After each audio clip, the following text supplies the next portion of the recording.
With unmatched ferocity, Hitler's war machine has launched its blitzkrieg against Western Europe, pushing it to the brink.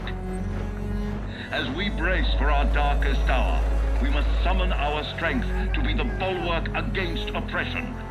The Nazi onslaught will be the greatest test we'll ever face. But with our allies, face it and defeat it we must.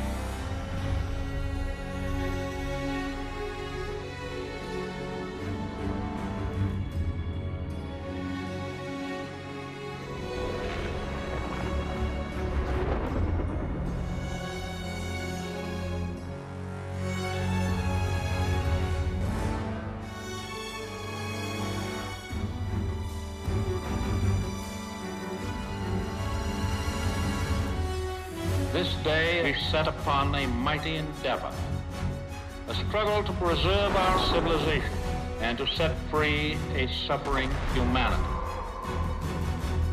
Our sons, pride of our nation, lead them straight and true.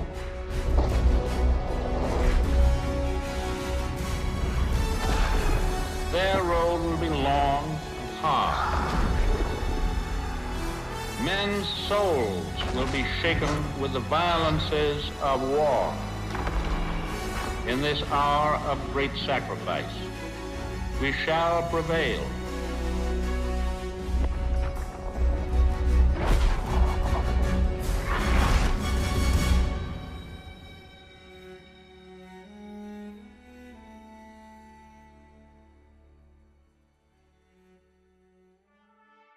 Call of Duty World War II is Activision's 14th installment to the Call of Duty franchise. Of those 14 games, it is the 5th Call of Duty set around World War II, and the first Call of Duty game to revisit that era since Call of Duty World at War, which was released all the way back in 2008. As well as this, it was developed by Sledgehammer Games, a studio that had never really made a Call of Duty based on World War II before. On top of that, out of the prior 13 games, they'd only developed one. They did however help with the co-production of Call of Duty Modern Warfare 3, along with Infinity Ward, the initial developer of the series. So what do I think of the game? Well, throughout the course of this review, that's what we're going to be looking at. What I think of the story, overall game mechanics, and business practice, before summarising my overall view on the game and recapping any key features that swayed my opinion on the game, as well as making suggestions on how the game could improve. I'll be leaving the multiplayer out of this review, as it can be summed up pretty well in one or two sentences. If you didn't enjoy previous Call of Duty multiplayer, you probably won't enjoy this one. It's still the same fast-paced combat from the previous games, but without exosuits and set back in World War II. If you didn't enjoy Call of Duty games set in the future, but like games prior to Call of Duty Advanced Warfare, then it might be worth giving the series another shot. I myself stopped enjoying Call of Duty after Modern Warfare 3. I never really saw the appeal of Black Ops 2, and I couldn't stand the future style of the following games. Considering this is the second game that Sledgehammer Games has developed alone, and the fact that Call of Duty Infinite Disappointment is its predecessor, this game has a lot to live up to. One thing's for certain, the story for this game sure as hell does not hold back. The game starts by giving a brief introduction to your squad, as well as the main protagonist, whose name is Daniels, but he's known to the rest of his squad as Red. For the first time in a long time, I actually care about the main character and his squad. Over the last few Call of Duty titles, the game never really made me feel attached to the squad I was with. I mean, seriously, I can't remember the last time I cared about the squad I was with. I mean, the only people I can remember since Modern Warfare 3 were what? Mason? Woods? The dog from Ghosts? And Chappie?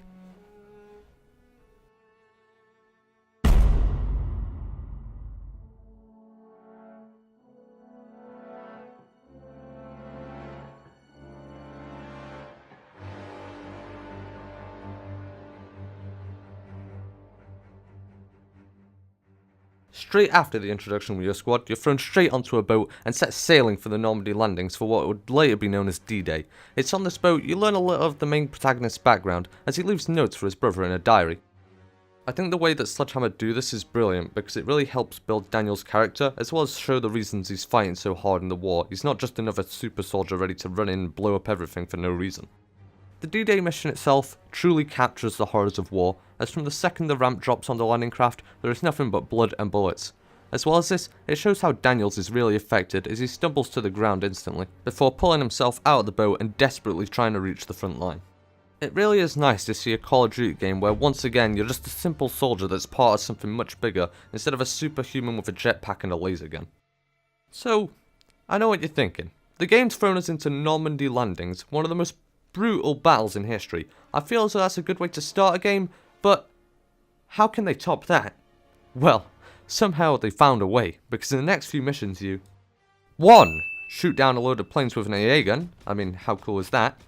2. Provide sniper overwatch for your teammates before literally watching an AA gun rip a guy in half.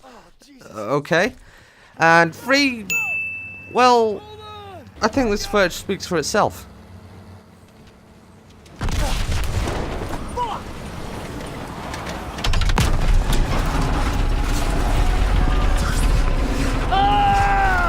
Thing's coming apart!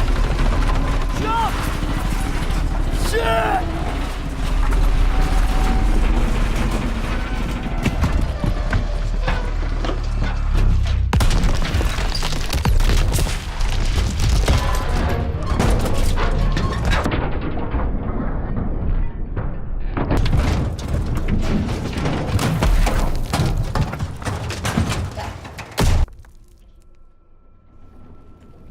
Okay, so that thing I said about Super Soldier before, I take it back, but I know what you're thinking.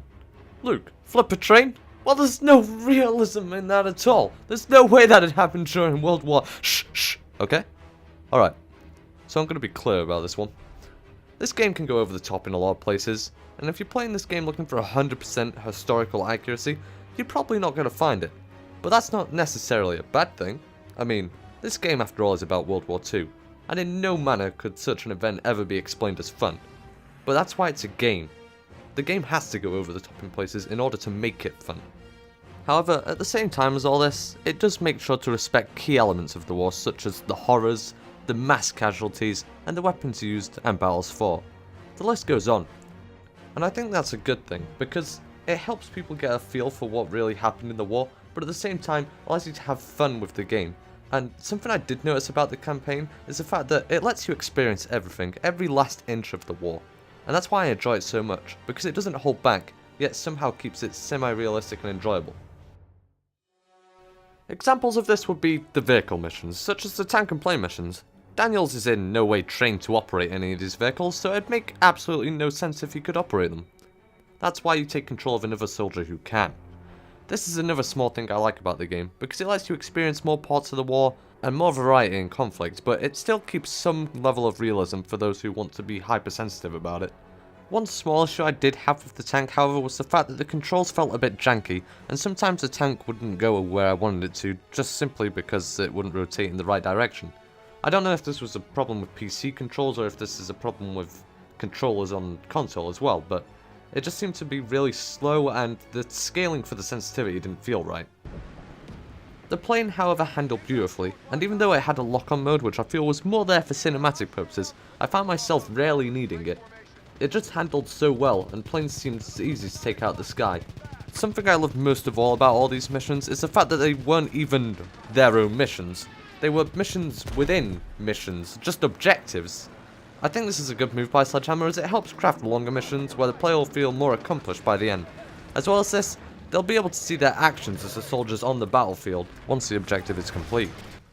As well as over-the-top action, Call of Duty World War II allows the player to be stealthy in segments of the game, one of the biggest segments being the liberation of Paris. During this mission, you play as a member of the French resistance whose family were killed by the Nazis during the invasion of France. She seeks to liberate Paris, so goes undercover with the help of the British Special Forces, also known as the SOE. In the stealth segment of this mission, you must find a corrupt German officer named Fischer, who has stolen explosives from the armory in order to help you blow open the gates and let US forces and French armoured infantry inside. As a side objective, however, you're able to free prisoners who will help you assault the enemy if you are spotted. Partway through this mission, you find the German officer who killed your son and family, and this goes, well, as expected. Anyway, after resolving a small vendetta with Mr. Heinrich, you escape out of a window and continue to a not-so-casual business meeting to acquire some explosives. From this point, I felt that stealth would only slow me down, so I let free the captured German officer that had helped us acquire the explosives, and moved on to randomly spraying an MP40 at a crowd of Nazis, which for some reason had the world's brightest muzzle flash, but never mind that. This is where the prisoners from earlier became useful, as they distracted the Nazi forces for long enough to let me flank around and plant explosives on the courtyard gates. This is something else I enjoy about this game, because this mission kinda reminded me of All Gillied Up in Modern Warfare. Even if you are spotted, it's a stealth mission, sure, but you can just fight your way through it if you feel like it. Overall, there's not really much more I can explain without spoiling the campaign or doing a full walkthrough on the story. What I can explain, however, is the new game mechanics, such as the medkits, which make it so instead of hiding for about, 10 seconds to regenerate health, you have medkits in which you can sit in a corner, heal yourself up, and it makes the game a bit more challenging and also makes combat a lot more fun. As well as this, there's a squad support system, which allows you to ask teammates to throw you ammo, health, smoke grenades to call in airstrikes, and it's all tied together with this beautiful animation that just helps the gameplay flow. So what about collectibles? Every game has them. Well, in this game, it's tied a lot more into the story. You help teammates by dragging them out of gunfire or saving them from attacking enemies. It definitely helps keep the immersion and ties a lot more into the story. So as well as all this cool action stuff, which is accompanied nicely by the new heads-up display, which looks very nice and clean, what else is there? Well, working stealth mechanics. Which, sure, you might be thinking, yeah, every Call of Duty game has a stealth segment, but this game seemed to focus a lot more on it. It seemed a lot more fine-tuned, polished. It even has its own heads-up system that shows you how spotted you've been by the enemies. Did I just say how spotted? What? Is that even... How did I pass English? Anyway, the gameplay in the background shows off how the stealth mechanics work, and it's in a mission where you have to escape a hotel with a little girl. What could possibly go wrong? Okay, kid, listen. If we're gonna make it out of this alive, I'm gonna need you to be really, really quiet. Oh my god, we're all gonna die.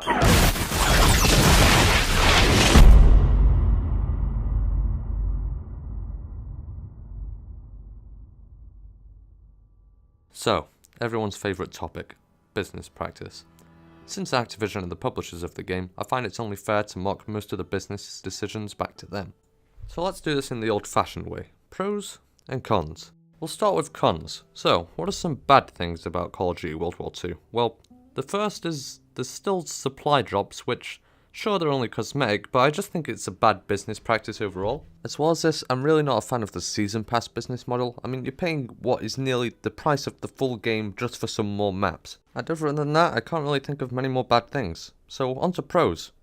Well, there's just one, really. They're not EA.